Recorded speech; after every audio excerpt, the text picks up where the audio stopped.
So you set up the funnel, you announced it, maybe you even popped some champagne, and then nothing.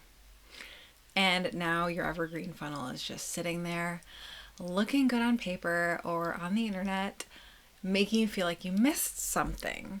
Here's what I see happen almost every single time, and it is not what you think. So here's what I see so many times when people launch an evergreen funnel and it flops. And the problem isn't what you think. It's not your offer. It's probably not even your copy, though it might be your copy. There are actually 3 specific reasons why evergreen funnels die, and most people are actually only looking at one of them. So in this video, I'm going to walk you through all 3, including the one that sounds really unsexy, but is literally the thing that separates funnels that make predictable money, predictable revenue that comes in every month, from funnels that look pretty but do nothing for you in your business. So stay with me. So now I run a multiple 7-figure business that sells self-study courses, coaching, there's an online membership, but it wasn't always this way. I actually started as a marketing agency. Well, actually, even before that, I was a marketing freelancer. But I have built so many funnels and done so many launches for spiritual online business owners and online brands in the consciousness space. And I have seen the back end of funnels that feel like you're pretty much printing money, and then ones that just flatline. And what I learned from being inside both examples is the difference almost never comes down to tech or design.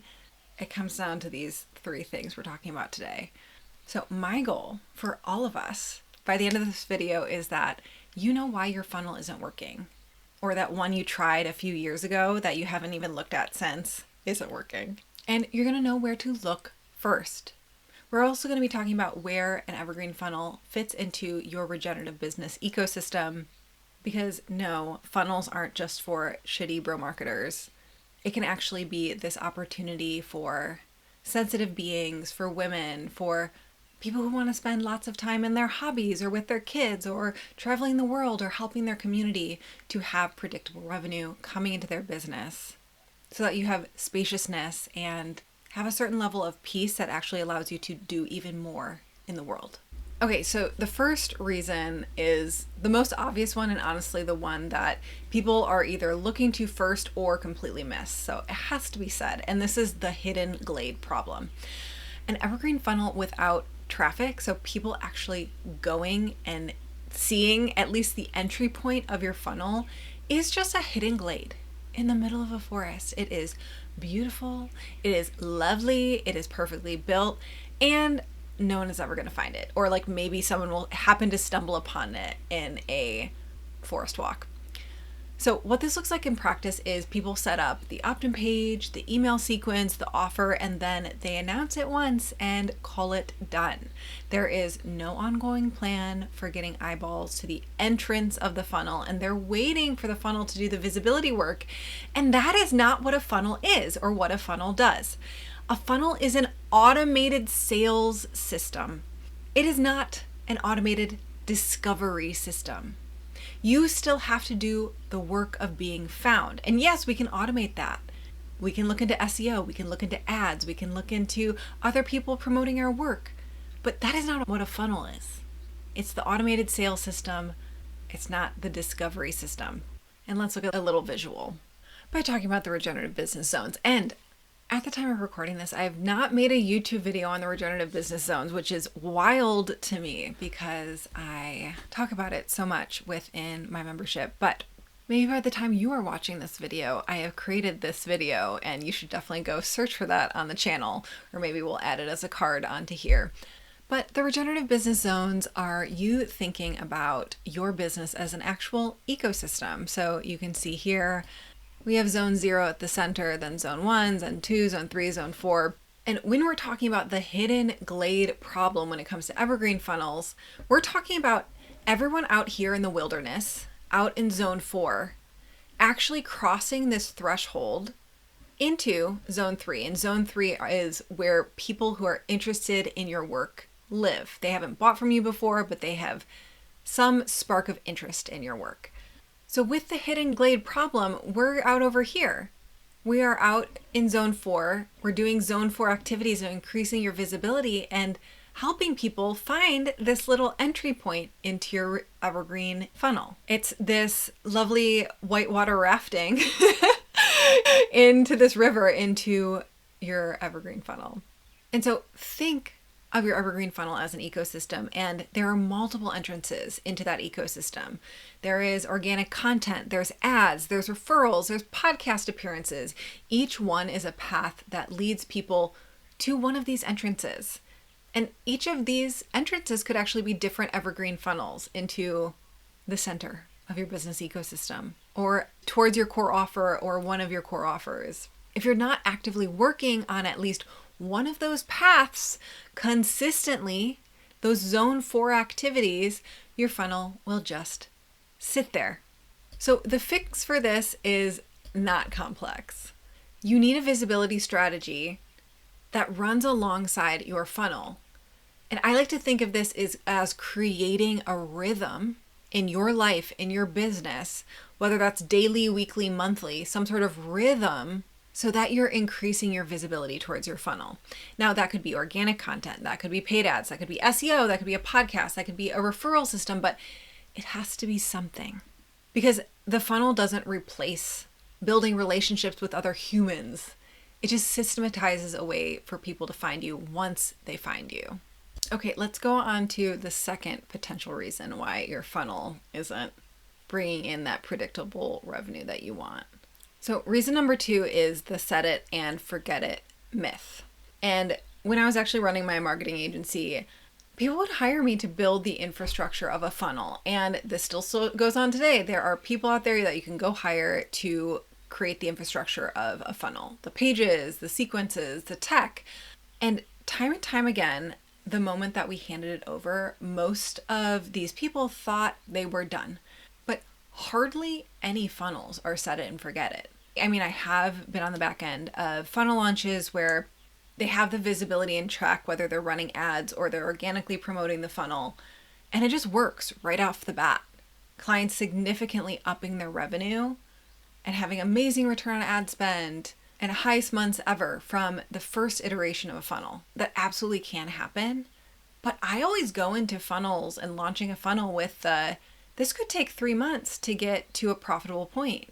I mean, I do all of my magical practices around it being an utter success right out the bat.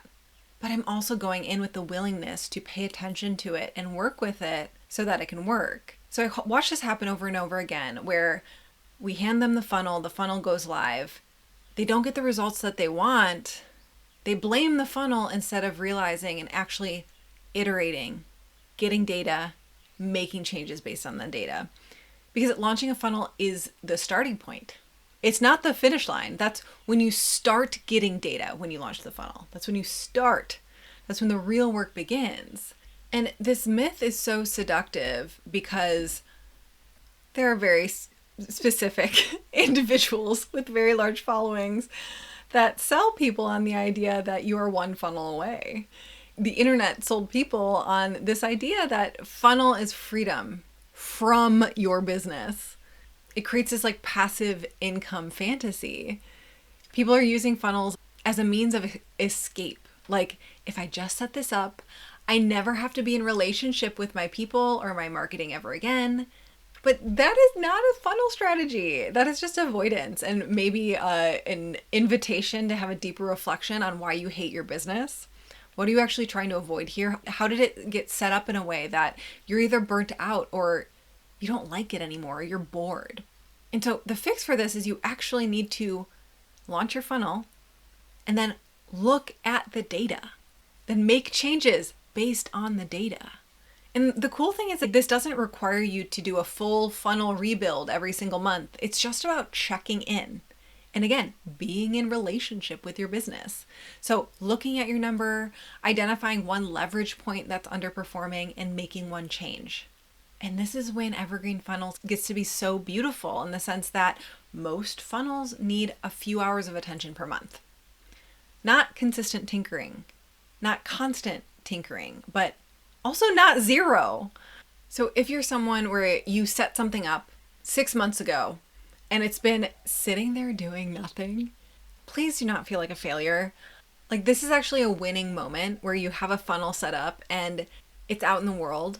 And at this point, you have data, assuming it wasn't just this hidden glade in the forest and people were actually seeing it. You should have data. Even if the data was there was 0 purchases, there are people looking at it and moving through it. You have a starting point. You can absolutely revive this. You have data to work with. It's not a failure. It's just an opportunity to actually tinker with it, optimize it, make improvements based on what has already happened in there. So reason number 3 that your funnel may not be working is a bit of a hard truth, in that if nobody wants your thing, a funnel is not going to fix that. If you launch something and it flopped, putting it into a funnel isn't going to change the underlying problem, because funnels amplify demand. They don't create demand. And this is actually why I prefer launching first before setting up a funnel. It's one of the core things I teach within Evergreen Ecosystems, one of my courses, or a key recommendation. It's not required, but if you have an offer, whether it's a digital product or a course or a program, you actually launching it first, doing a live promotion where there is real-time emails going out and deadlines. That live launch gives you proof of concept. It gives you real buyer language. It's like this real-time data of what's working and what's not. You have a pulse on it. You get to put in all of the effort that goes into creating the launch material. And in a very short window of time, you know what's working and what's not. You know what posts convert, what emails do well, how many people will hit your sales page and then purchase. And you can literally transplant that from the live launch into the automated system that is an evergreen funnel. And this means you're not going into your funnel blind. You already know it works. You have proof of concept. There's proof that your offer is actually something that people like, and the way that you talk about the offer is in a way that people are attracted to. And then you just get to automate what is already working. That's like my favorite hack. Like lazy girl's hack to having a successful funnel right out the gate. Just automate what's already working. And now for this, where funnels amplify demand, they don't create demand, this may or may not be indicating that your offer is bad. This is where you just want to be really honest with yourself. Now, in my experience, as a copywriting devotee, when something isn't selling, it's almost always a messaging and copywriting problem before it's an offer problem. And often you can take an offer and rework different elements of it and rework the messaging around it, and suddenly it's an easy sell. But I had to include this reason because of what we talked about in the last reason of like, some people are just like, oh, I'm just one funnel away and I can just like throw up anything onto a sales page and put it into a funnel and I'll make $1 million. It's like, well, if your offer isn't any good, or you have 0 experience in this space and you don't actually know what people want or not, it might be an offer problem. Okay, so now what do we actually do about this? How do we actually diagnose your funnel? The key point with diagnosing and tinkering with and playing with funnels is something that I call leverage point. A leverage point is anywhere in your funnel where someone makes a decision. The other person on the other end of the screen makes a decision. So if they see an ad, yes or no, will they click on it? If they hit an opt-in page, are they going to opt in or not? Yes or no? When an email hits their email inbox, will they open it or not? Yes or no? When they open up a sales page, will they click through the checkout page or not? Each of these points where there's an opportunity for them to make a decision to keep going or to step away, that's a leverage point. And each one is a place to improve. So if your funnel is underperforming in any way, this is where we start. This is the whole thing.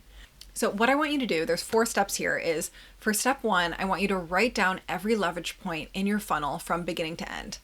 So you can just get out a physical sheet of paper or get out a Google Doc and think about, how do people actually find your funnel? Are you running ads? Are you creating blog posts? Are you making podcast episodes? That's the starting point. And the ending point would be someone actually buying from you. So what are all of the steps in between, all of the opportunities for them to make a yes or no decision? This could be a few steps if it's a very simple funnel where it's like I'm running ads to a sales page, then there's a checkout page. Like only a few steps in there of yes or no.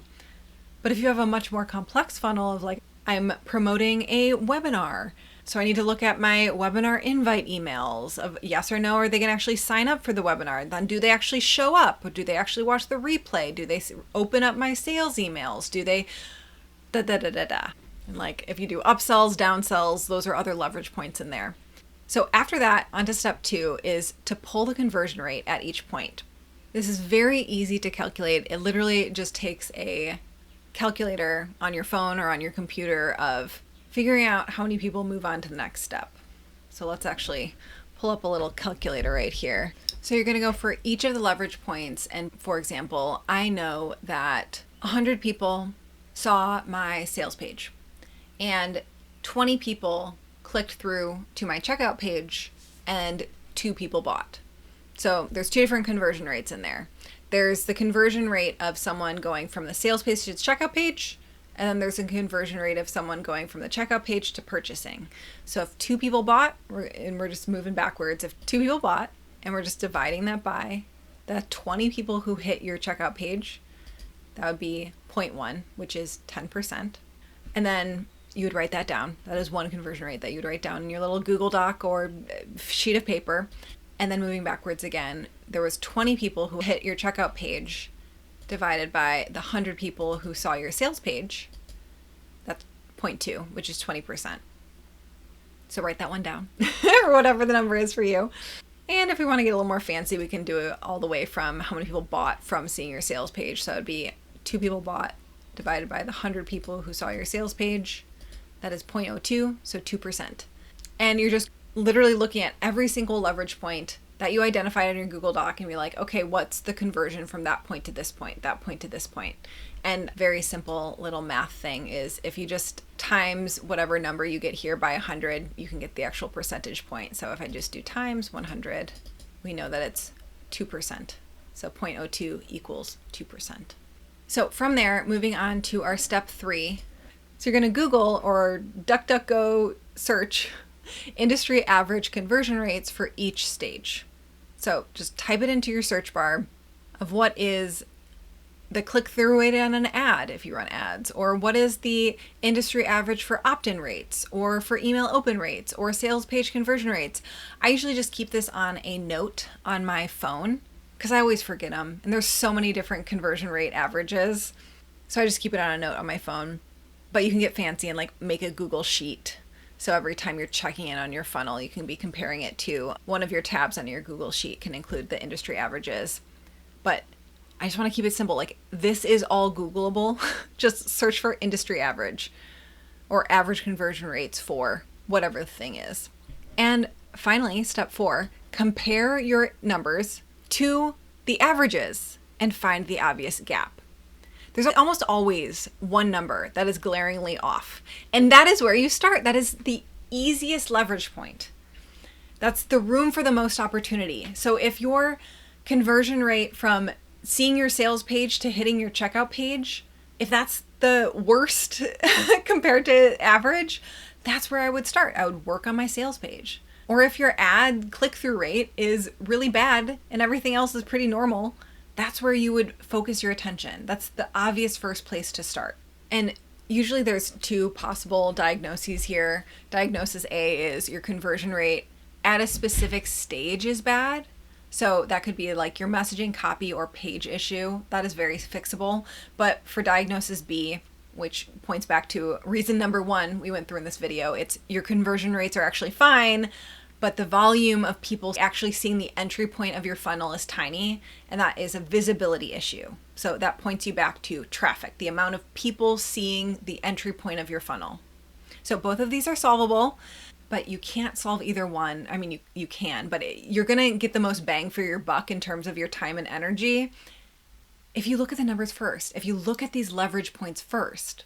Now, with all of this, I do want to point to a bit of a mindset reframe of passive income versus predictable revenue, because a lot of people come into the idea of funnels with this fantasy that we already talked about, this escapism around, I'm going to have passive income in my business so I don't have to do anything ever again. And I don't actually think that is a useful way of being in relationship with your business, and it will create this dynamic where you're doing a lot of stop starting and chasing the next dream instead of being in this long-term relationship with your business. And I know for myself, I have been in business for the last 15 years, and I plan on being in business for the next probably 30 years. That's a really fucking long-term relationship to have with a separate entity, my business. And so if I'm just trying to get as much passive income as possible so that I can take space away from my business, that's not a lovely dynamic to be in. So instead, I think about predictable revenue. How can I create predictable revenue? And when you build an evergreen funnel and you are intimate with these leverage points, these numbers, and you know what is happening, you're checking in with it at least monthly, and you know on average, if this many people see this page, they do this thing. And if this many people see this post, they do this thing. Suddenly everything becomes predictable. And that is so much more relaxing for your nervous system than avoidance. Because predictable revenue is actually something you can plan around and you can scale up. So if you have been jumping from funnel to funnel, platform to platform, niche to niche, offer to offer, and you're just bopping all around, and as soon as something doesn't easily come and immediately happen, you just jump on to the next thing, I really want you to hear this. It's not that you're bad at business. It's that you've been sold a version of success that requires you to never actually be in relationship with your work. And it's not your fault, but it is something to be looking at.